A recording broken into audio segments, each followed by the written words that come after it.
I remember being so fascinated with all the NFT and Web3 projects popping up every day and thinking how great they are in terms of bringing people together and completely transforming business models. But at the same time, how poor the art is for probably 99% of them. And I'm not referring to the individual pieces by talented artists, but mainly all the PFP projects out there.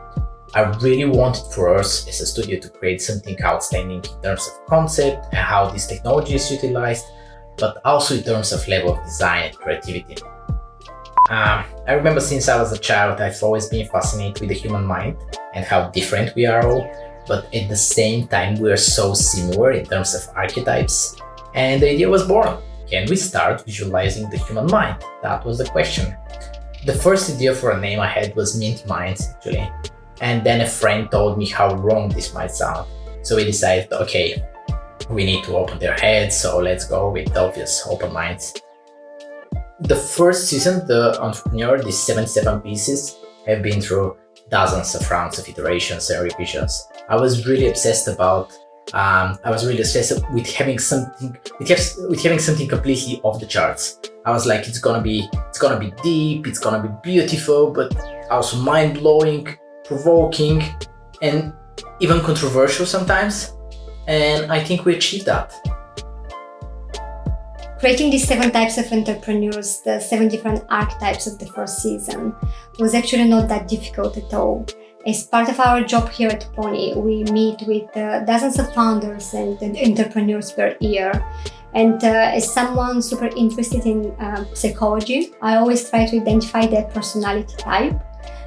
Because I think this is so crucial for having a smooth work process. I'm always like, he's definitely a visionary. Or be careful, guys, we are dealing with a very strict pragmatist. And then we have the people person, who we call the manager. And of course the hustler, for whom nothing is impossible. The impossible just takes a bit longer. I'm pretty sure that every single entrepreneur out there falls in one of those 7 buckets. But what was more important for me is that we don't build just another NFT collection, even if the art was great. I've always been impressed by projects that found a way to bring social impact while also having a viable business model. And that's exactly what we're trying to achieve with Open Minds. Can we bring the artists and the creators of the Web3 space together, provide real value to them as members, but also use our collective power as a community to support causes that are trying to make the world a better place? We are donating 100% of the initial sale to Freedom United, an organization fighting modern slavery that is very close to my heart. And then 33% of the royalties from secondary sales will be donated to causes chosen by our community. I think the most interesting part of the project was the research. Going in, trying to understand what each keyword stands for.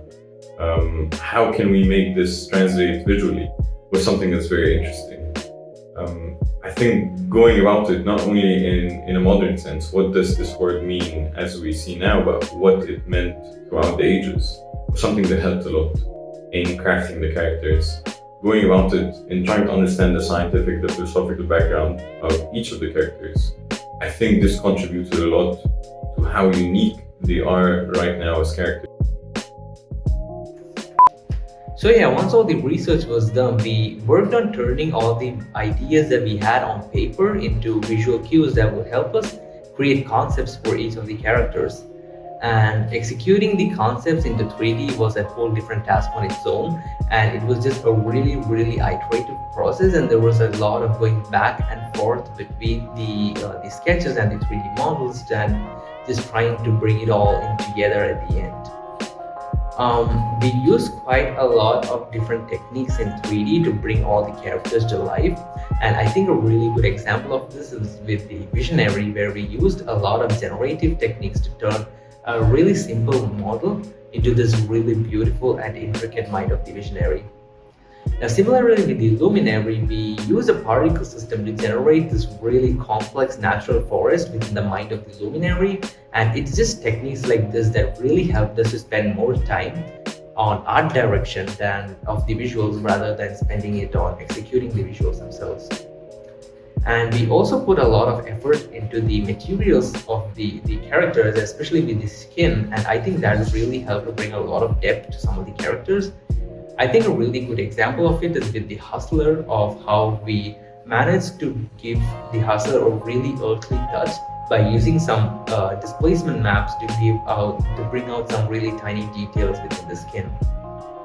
Another really good example is the Inventor, where we use quite a lot of gradients within the materials, and that really helped deliver this sleek, futuristic look of the character. And I think that just brought a whole lot of life to the Inventor. Each of the Opamine characters were executed with a lot of attention to detail, and we're just super excited to share these with you. So I'm super excited to be working on this project. In a saturated NFT market at the moment, where projects are released and then forgotten about or offer very little utility, this project offers some amazing value and fantastic artwork. I can't wait. I'm so proud of the team, of what we've delivered so far, and I can't wait to meet and get to know our community. This is for every single creative mind out there building in Web3. So yeah, come and become an open mind.